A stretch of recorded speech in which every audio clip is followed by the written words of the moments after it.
gi gerruok ne nyithindwa. Nyithind Ne wang' jowi mari ne chenro mar nyithind dala. Ngeso ka ngeso, saa 3 nyaka 4 okinyi, kitai gi Kalin Okumu. Mana e Dala TV.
Amosi noimore nya Kwaramoga Jwang en geno mara ni odiochieng' mari mar ngeso tarika 14 dwe manoino mar adek higa mar 2026 obedo manoino makare kata obedo ni yawa moke kod gwenge mopogore opogore to bedo kod kuyo kod lit kaluwore kod thoth kopo mogik ma bende timorega e kor gwenge mopogore opogore pacho kaeni odiochieng' manoino mar ngeso e Kaluo kaeni bende piny nyaka choko wuod luo ma bende ne en pilot mano mosenindo George Were. Weche otimore mathoth odiochieng' ma kawuono Kwaramoga Jwang kotimo nyaka yiero mag manyo jotelo kor gwenge mag duond buch siasa manoino mar UDA kaachiel kod bende donjo odiochienge manoino mar adek e tukego eko mag Safari Rally ma bende dhi nyime e pacho kaeni Kwaramoga Jwang. Wasikuni mathoth e kind mago kaachiel kod mamoko yie mondo mi warwaki ni machiegni watare chakruok nyaka giko ka waketi thuolo mar luwo weche wagi e achiel kachiel e yorewa mag tudruok manyasani Facebook Dala TV kaachiel kod Instagram yudwa e Dala TV Kenya. Machiegni nyinga Mercie Ogweno, jaloko mar otieno ma kawuono en Jacinta Awuor. Wachako kod kaunti manoino ma Migori kama bende wayudo ni apisi mar seneta ma Migori migosi Eddie Okech komakore kod piny owacho mamalo koro nieni ne ochwalo kony mago eko mag chiemo kaachiel kod gige nindo ne oganda mawuok e kaunti noino ma bende pi oula nyocha ne odare miechegi kaka yo mar sirogi kendo neno ni gichung' motegno e seche ma bende midhiero noeno pod ok orumo. Jafwambo marwa e kaunti ma Migori Peter Ologi chakono weche manyien mag rangi modhiambo e yo machalo kama. Bangalo achiedh nade maka koda kacha mabende ne okelnegi koda pi oula, jodak ma opogore opogore e kaunti ma Migori mabende ne oyudo chandruok mabende ne okelnegi koda oula e kaunti no. Giko ne to ne obedo koda buonjo tok apis mar seneta e kaunti ma Migori ka omakore koda piny owacho mamalo ne ochwalo negi kony ma opogore opogore kama oting'o gige nindo kaachiel koda chiemo ma opogore opogore ma koro biro konyogi choro ndalo e kuonde ma gisebedo ka gidake chakre ne pi dargi miechgi. Agone diero kamano kendo Nyasaye omed miye paro maliw kaka Nyasaye no miyo jomoko. Erokamano kuom kelonwa chiemo. Nyasaye mondo riti. Gima Eddie Okech otimo wagone erokamano, en kende mosebiro okelonwa chiemo mondo mi wapogi wadhi wakonyre godo. Kane oloso e kinde no mabende ne otimo limbe na jodak manyora, Modi ka achiel kod Angugo, seneta ma e kaunti ma Migori Migosi Eddie Oketch ne okoni kata bed ni jotelo ma e kaunti ma Migori osabedo ka timo tim mar konyo jogo ma bende pio wiyo higa ka higa, to mano gima ok oromo ka bende ne okwayo tend kaunti ma Migori ka bende ne okonogi ni koro gibi gibed ka gitiyo kanyakla kod apis mar jaod bura ma Nyatika Migosi Tomodege mar biro neno ni koro gibi gitieko chuth achiedh nade mar pio ula ma osabedo ka wiyo jodak ma Nyatike. Gini endi pi manego wakani ini ok en pi mopowa. Ang'o ma muonwa kaka kaunti manigi pesa, donge dwa bi ka ini gara dwa chiel kapok kodho chakore. To dweno endo wacho niya, wagol jowa gigegi chon, waket gi got kamoro, mondo giket gi kuno endo kik pi dhi gigegi. Molo nwa biro ka ini ok no machiemo kende, ichami dak kode pi.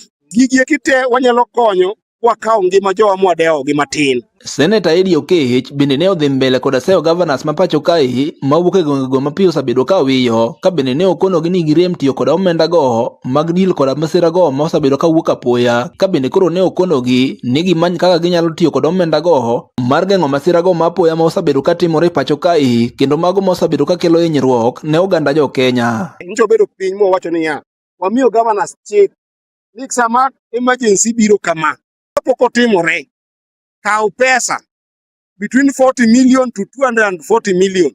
Wayeni kaw mok indike barua ibi kony go jopiny. Koro I want our governors to use the disaster and emergency fund properly. Giwe tiyo go niya, ka ng'ato osetho, mogo ni oporo ekibiro kanyo. Ka pi osetero dala ng'ato ekibiro kanyo. Giti kode in advance kapok gigi otimore, giter jowa ewi gode mondo kony. E kinde no bende oganda mawuok Modi, Angugo ka achiel kod anyora duto mayudore sub kaunti ma Nyatike e kaunti ma Migori ma bende ne oyudo konyruok ma kamago, ne okwano achiedh nade ma gisabedo ka gikaloe chakre masira ma kamano ne timre gwengego. An owuon akale matek. Kaka sani napidho rabuon eka achiel, napidho oduma, napidho bel. An owuon kende diega nosedhi diek madhi 4.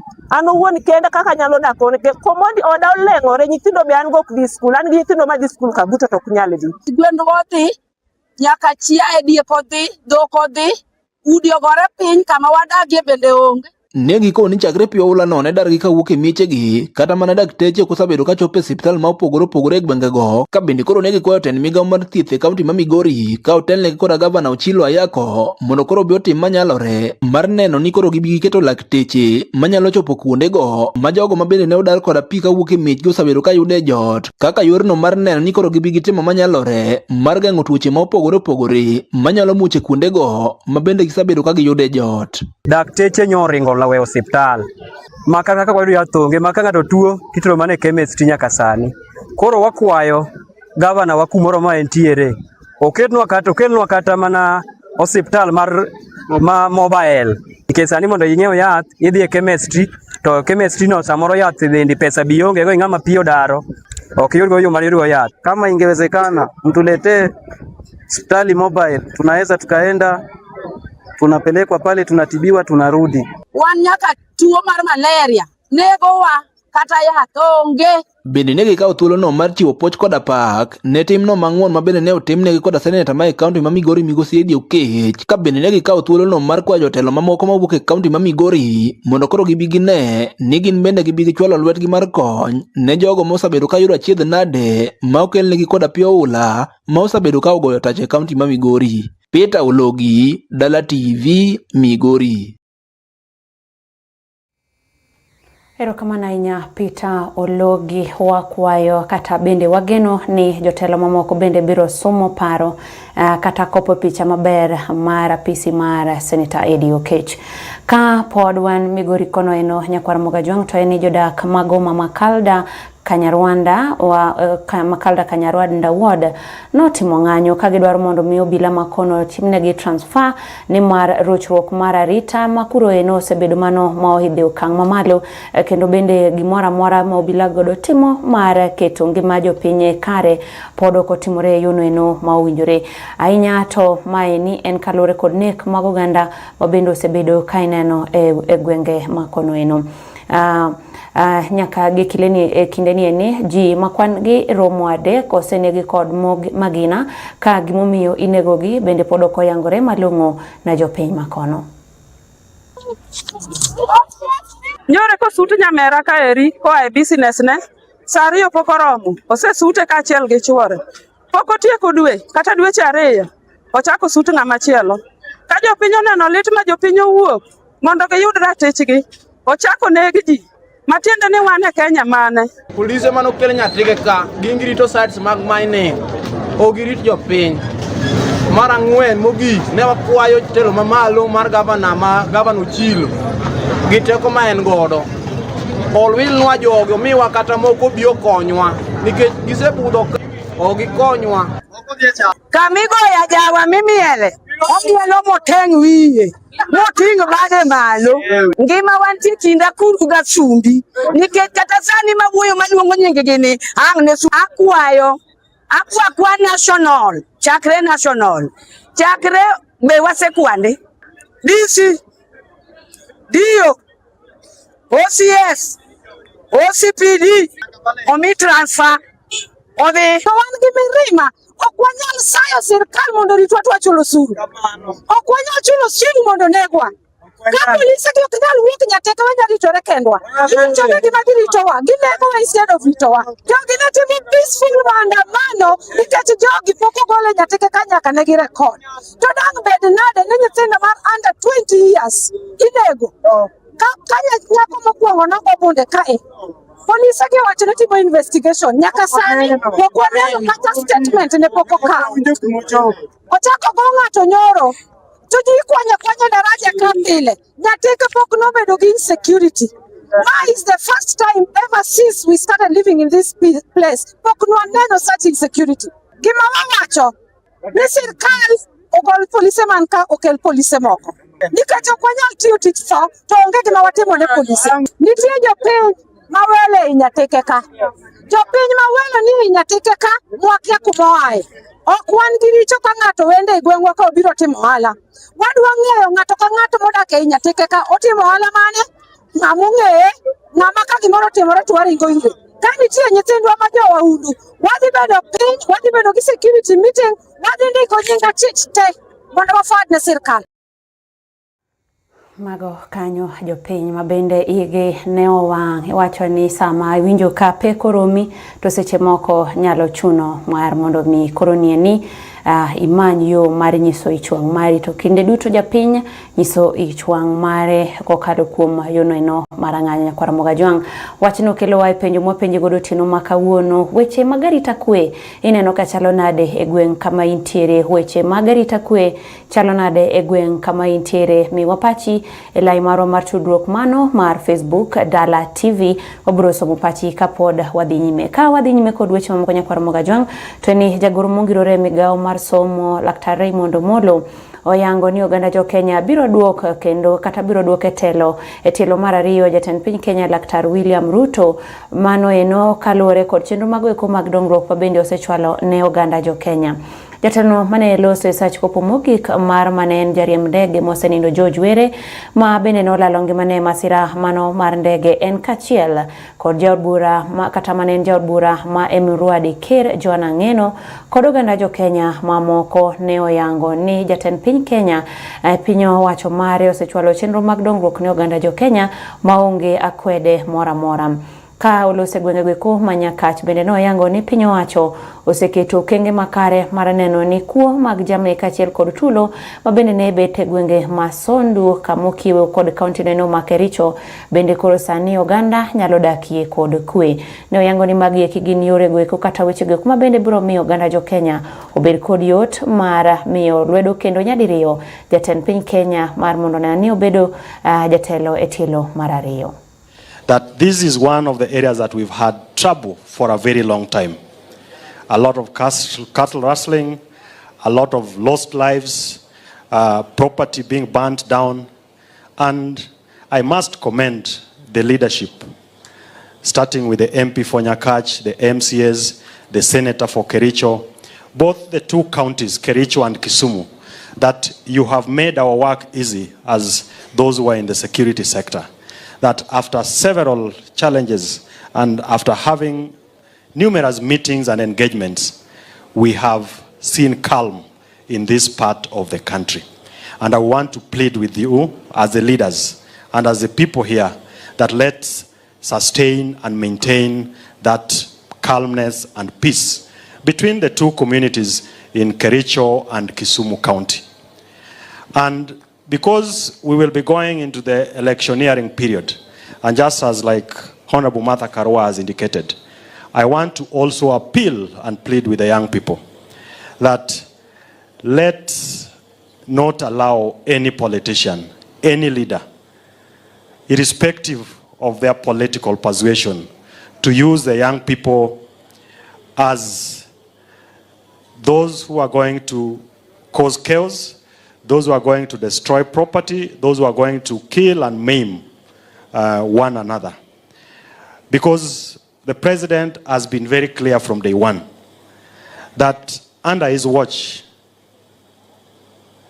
chaos and violence will not be a currency in transacting our politics.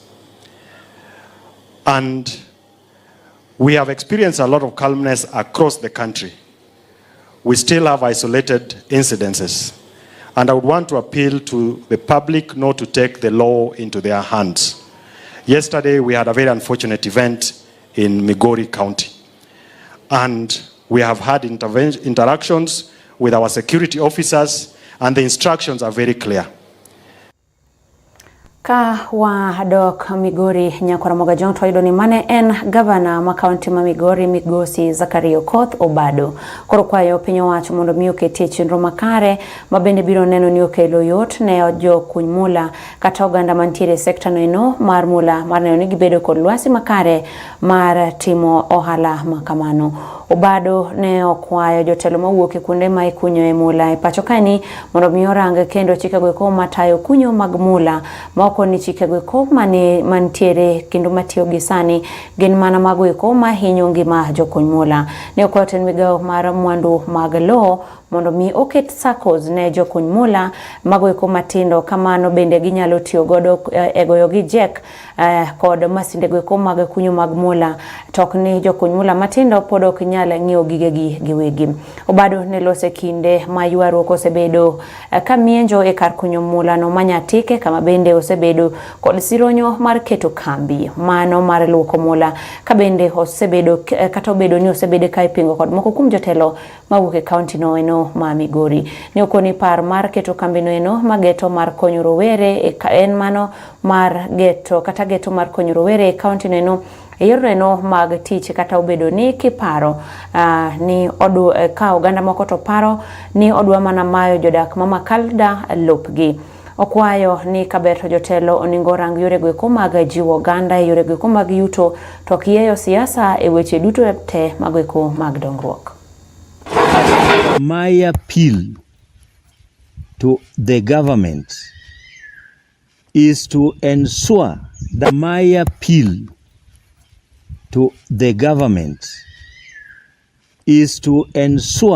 that the small-scale miners are assisted. They need to be assisted in terms of enhancing or increasing their production capacities. They need to be assisted in terms of their safety. They need to be provided with the necessary tools like compressors, or like winches, like water pumps. Even electricity should be availed to them at their mining shafts.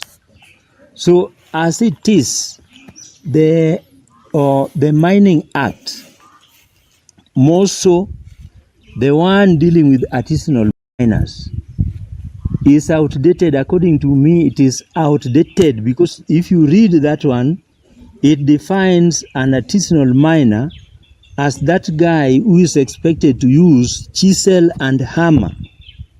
We are past that age. So the Ministry of Cooperative should move very fast and start now grouping the artisanal miners in groups, circles, so that the basic equipment that I've just mentioned can be given to them.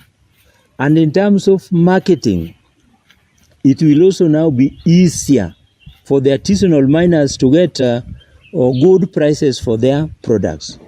So once we are there, at that point of getting good market for their products, We now go to value addition. Kinde rumo makoro nengo beniti gi lony manyasani timo tije nyaka mago eko mag kunyo mar mola wageno ni oteno chopo ne jogo maunjore. Nyakwara Mogajwang wachno chopo wa giko kata tielo mar kawo yweyo wa mokwongo kidini mano mar rangi modhiambo. Nyakwara Mogajwang parni wapenji kanyo ni arita kwe chalo nade gwenge kanyo eno, mana en kaluwore kod gik mosebedo kwaneno gwenge wa makalukani okelo penjo ne arita kwe chalo nade gwenge kanyo eno. Nyakwara Mogajwang ye mi wapachi pejwa mano eno mar Dala TV wabro somo pachi kapok watieko chenro ni. Ye wakaw yu madundo wadhi nyime toke manok.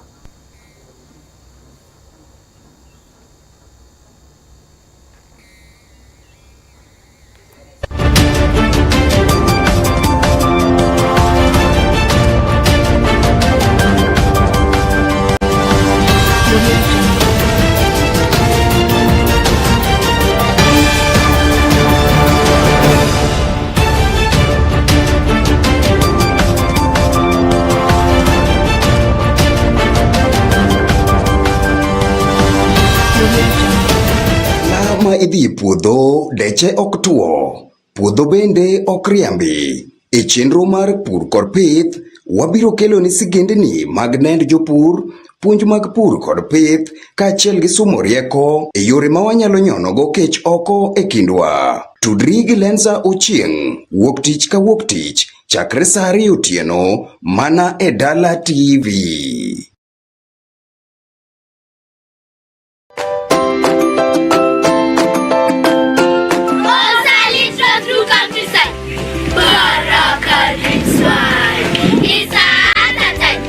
Machiegni Nyakwara Mogajwang e chenro mar nyithind dala. E skunde mekwa, were marieny ka sulwe opong'o.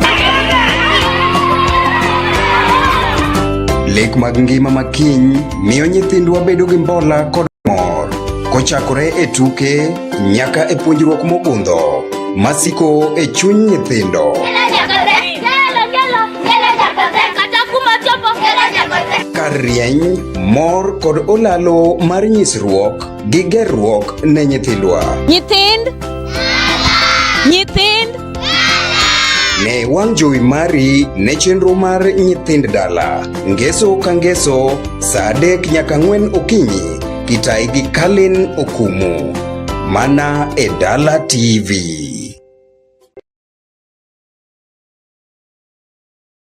Nyakwara Mogajwang, miyo en ng'at ma ochwe kod chia mamalo.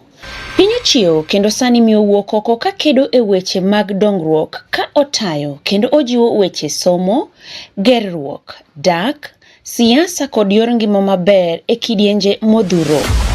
Tudri kod Stella Brenda Ochieng, ngeso ka ngeso chakre saa 2 otieno, kokelo ni mbaka mine mopogore opogore makelo puonj kod jipo ne nyidendi kod mine mapachoka, kokalo e chenro mar duond mine mana e Dala TV.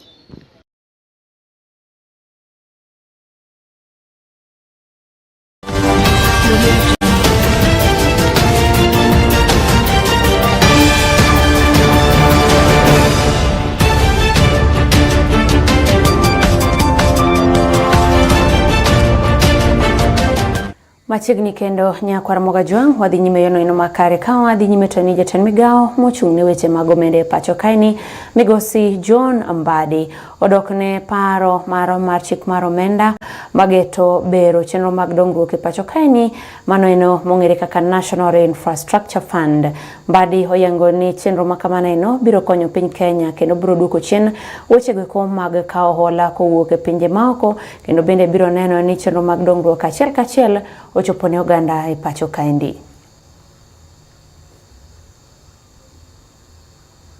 Ruto took over power. There were problems in this country. Kenya was in the brink of collapse economically. Kenya was on the brink of debt default. We were among the 6 countries in Africa which were likely to default in paying their debts. As we speak today, 5 of them have defaulted except Kenya. That is because of the innovative and strategic leadership of President William Samoei Ruto. I want to conclude as I say that just the other day on Monday, the President assented into law the National Infrastructure Fund, which is going to receive or get seed money from privatization of state corporations and divestiture of shares in state corporations. We have started with Safaricom and Kenya Pipeline. That money is going to be used to crowd in the private sector investment in our major infrastructures to move this country from where we are to the first one, and that is what we call the route through Singapore to Canaan that Raila Amolo Odinga died really unexpected. And as I speak with the couriers today, I want to assure you that under the leadership of President William Ruto, and I'm supporting him very strongly, we are going to deliver this country to the next level in terms of economy. And therefore, there should be no doubt. We are not worried about the opposition because we know that we can manage the opposition. We know that when the time comes, the people of Kenya will vote objectively and realize that Kenya has made steps. Patia Ruto second term 2027. Na ataongoza hii nchi kwa majaliwa ya Mwenyezi Mungu mpaka 2032. Tukifika 2032, unajua mandugu zetu Kalenjin sasa walikuwa na rais Moi kwa miaka 24 na pia wakawa sasa na Ruto miaka 10, na wale wa Kikuyu walikuwa na Kenyatta miaka 10, Kibaki miaka 10, miaka 15, Kibaki miaka 10, Uhuru miaka 10. Sasa Ruto akimaliza 2032, wao pia wakae kando, sisi pia tuongoze hii nchi.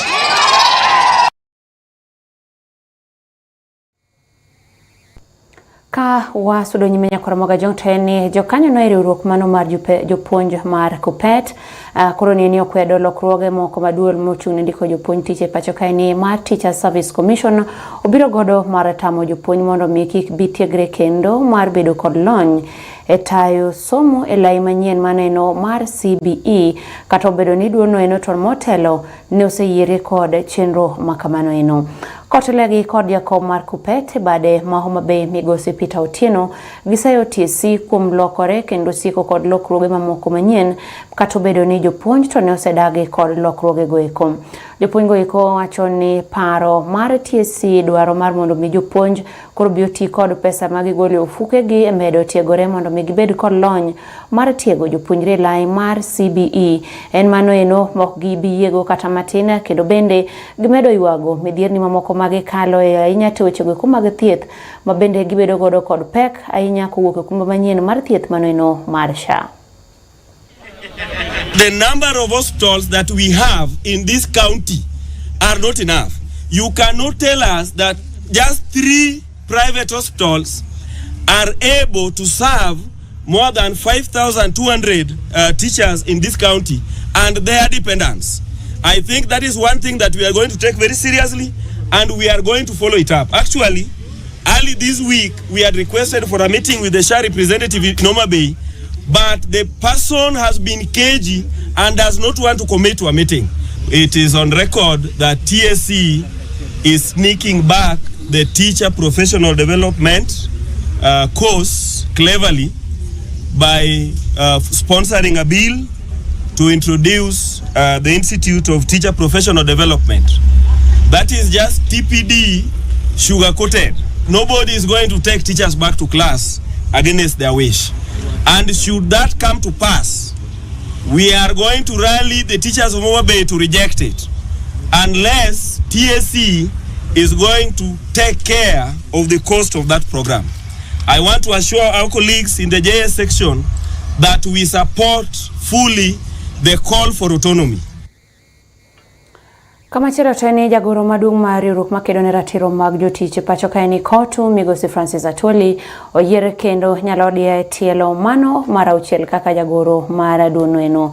Yiero mar Migosi Atwoli ne otimore kendo ne ota e nyasi mano mane ota e kar tiegruok ma Tom Mboya Labour College Bumanini ma Kisumu. Nyasi mabende ne oyuorie kod jotich kaachiel kod jodito mopogore opogore e Nmodhiambo mar Kotu. Migosi Atwoli biro tayo lemono eno nyaka higa mar 2031 kama eni bende kete kaka jatelo ma osetie lemono eno kuom thuolo mar ariyo ka ipimo kod jotelo mamoko ma bende osetie Kotu e lemo kaka jagoro. Migosi Atwoli ne odonjo apisi mar Kotu e chak kata kochakore higa mar 2001. Sit where the heads of states are.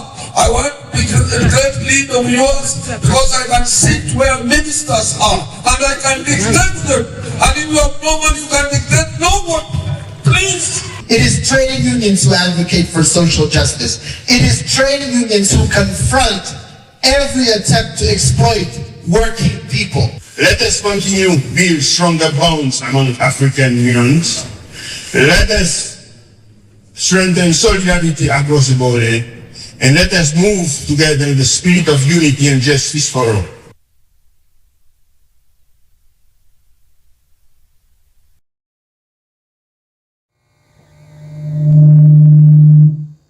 Wasainya kuom ng'ikruok makamano kata kamano nyakwar Mogajwang' kichiko iti nitiere kizungu moko mobiro chien tok Atwoli ma bende atemo ng'iyo kaka jaloko mara ne chiko ite mara temo winjo kaka omweny kizungu go taneno mana kane okoling nyiso ni owinjo gi nyakwar Mogajwang'.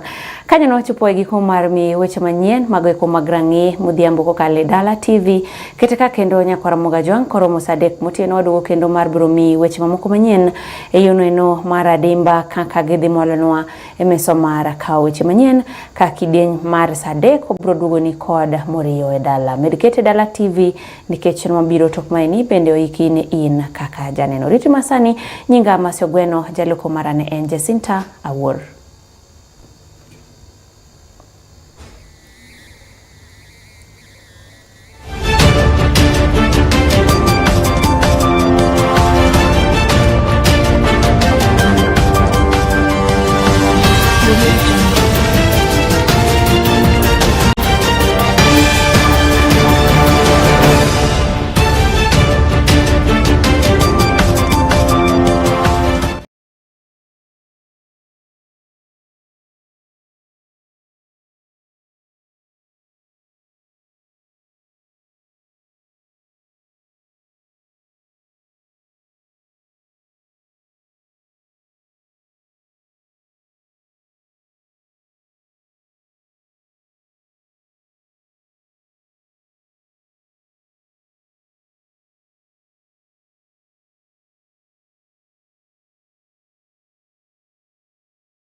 Edwachi